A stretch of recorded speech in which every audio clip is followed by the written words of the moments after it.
Magandang araw mga kaibigan. Bigyan natin ng reaction opinion itong article published sa ABS-CBN News. Ang mga top government officials umaaray. Aray nako! Lumuluha. Nasasaktan na sa wise move na ito ng US government. So habang lumuluha sila, si Tatay Digong naman natin, hoping na tumatawa siya at ang huling halakhak later on sa kanya pa rin. So, title, ICC says US sanctions undermine the rule of law. US sanctions on top members of the International Criminal Court undermine the rule of law. The court said in a statement on Tuesday after Washington imposed measure on its president. Ito ang statement. When judicial actors are threatened for applying the law, it is the international legal order itself that is placed at risk. Yan ang statement ng ICC. Earlier Tuesday, the ICC imposed sanctions against ICC President Tomoko Akane of Japan as part of its campaign against the body it accuses of being politicized. Washington also slapped sanctions on ICC's senior trial lawyer Abdoulaye Seye of Senegal in the Trump administration's latest salvo against the Hague-based court. Sabi nila, ICC measures targeting judges, prosecutors, and staff who work towards the fulfillment of the mandate that was conferred to the ICC by states undermine the rule of law. The court based in The Hague said it remained undeterred and stands firmly behind its personnel and behind victims of unimaginable atrocities. The U.S., which is not a party to the international treaty that established the ICC, has already imposed sanctions against several of the court officials. The measures bar them from entering the U.S. and from transactions in the U.S. financial system. It is largely a response to ICC investigations targeting Israel, a U.S. ally in 2024. The court ordered an arrest warrant for Israeli Prime Minister Benjamin Netanyahu over the war in Gaza.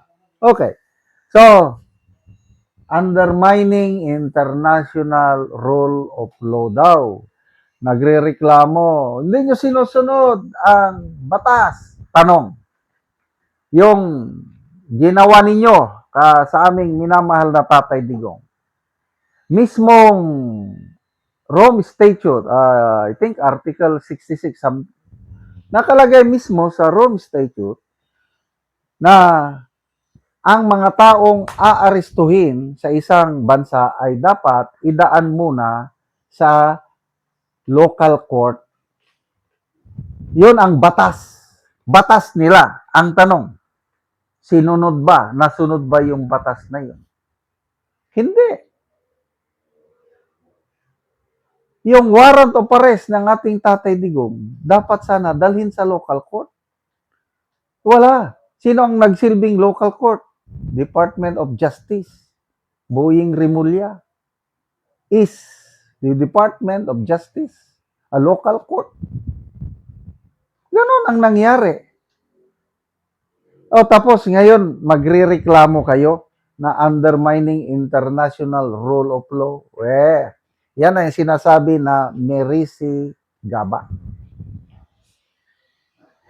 Kaya ako, personal, nagpapasalamat ako sa United States government under kay President Donald Trump sa ginagawa nilang ito kasi ang ICC ay na-politicize na.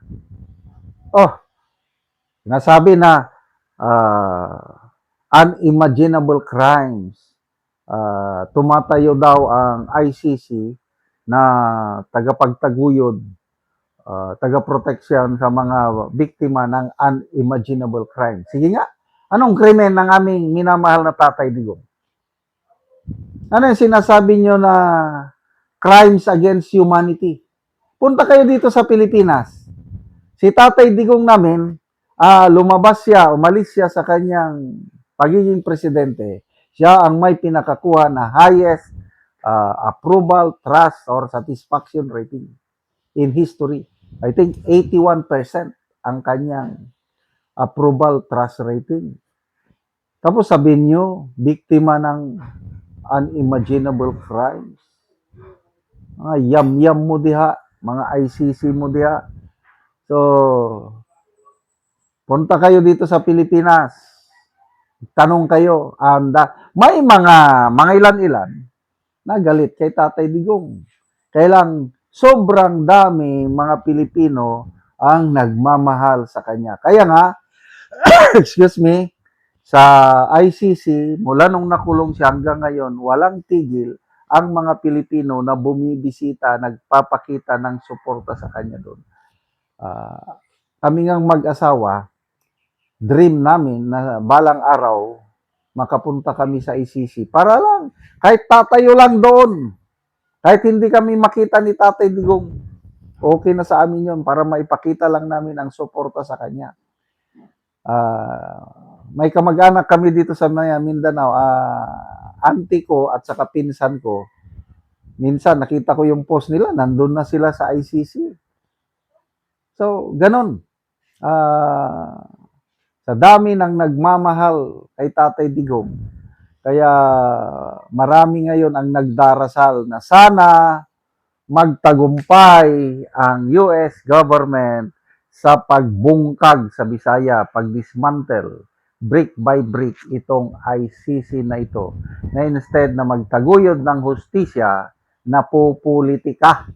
Dahil itong administrasyong ito, sinasabi nung una na walang jurisdiction ang ICC sa bansa dahil nag-withdraw na tayo, bigla ngayon, nag-group effort at kinidnap ang isa sa pinaka-popular, pinaka-the best president sa ating bansa. Salamat mga kaibigan sa inyong pagsubaybay sa channel nito. Nakakatulong kayo ng malaki sa tribong Talandig Bukidnon dahil ang income natin sa channel na ito is pantulong sa tribo. Namimigay tayo ng libreng yero at pako para makapagpatayo naman sila ng mas maayos na tirahan. Panoorin nyo ang video na ito. Una ni ang balay ni Heidi Neri nga taga Barangay Tikalaan, San Alahay, Purok Tris, Talakag, Bukidnon. Sumuna ni ang iyang atop.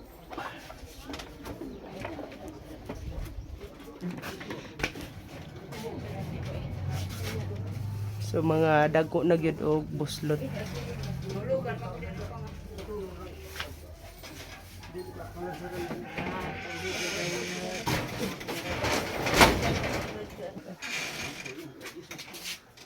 Og muna ni ang gitabang nga yero nga napulo ka buok nga di 8.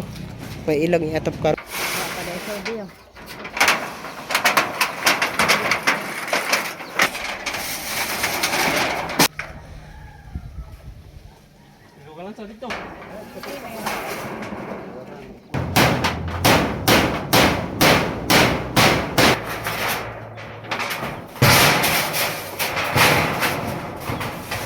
Karon man na gyud sa pag-atop ang balay ni Ante.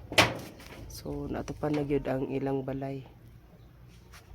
Salamat sa Ginoo nga tabangan mi og sin kay among giatop diri sa among sulod ug sa among kusina. Salamat kaayo gyud sa tanan nga nagtabang. Oo, so ang napulo ka buok nga yero Ante nga gitabang sa inyo para sa inyong sulod og sa inyong kusina giduhan ninyo kabahin. Oo. Kay guba na gid among abuhan og diri pud sa among sala. Dinhi sa inyong higdaanan. Oo. Oo, dadabi Ante kung mag-ulan, wag unsa man lang mo kung mag-ulan dinhi sa inyong higdaanan. Amo na lang pangsaluran diri kuan mga balde lang sana. So pila na dayto Ante katuig ang inyong balay nga ang inyong atop nga gipulihan karon sa gitabang nga yero? 8 na to ka tuig. Nipis pagid kaayo. 8 na to ka tuig. Oo. So karon pa gid napulihan. Ngano man Ante sulod sa 8 ka tuig wala gyud mo nakapalit og yero nga inyong ikapuli. Tungod gyud sa kalisod sa panahon. Tungod gyud sa kalisod. So naa ba kay estudyante ante? Naa. Unsa na? Graduate na sila grade 12 ang uban. Ay, So, so Napay manghudayon grade 9, grade so taman ra gyud sa imong estudyante imong kwarta ante ba? O so, salamat kayo. 9. O salamat sad ka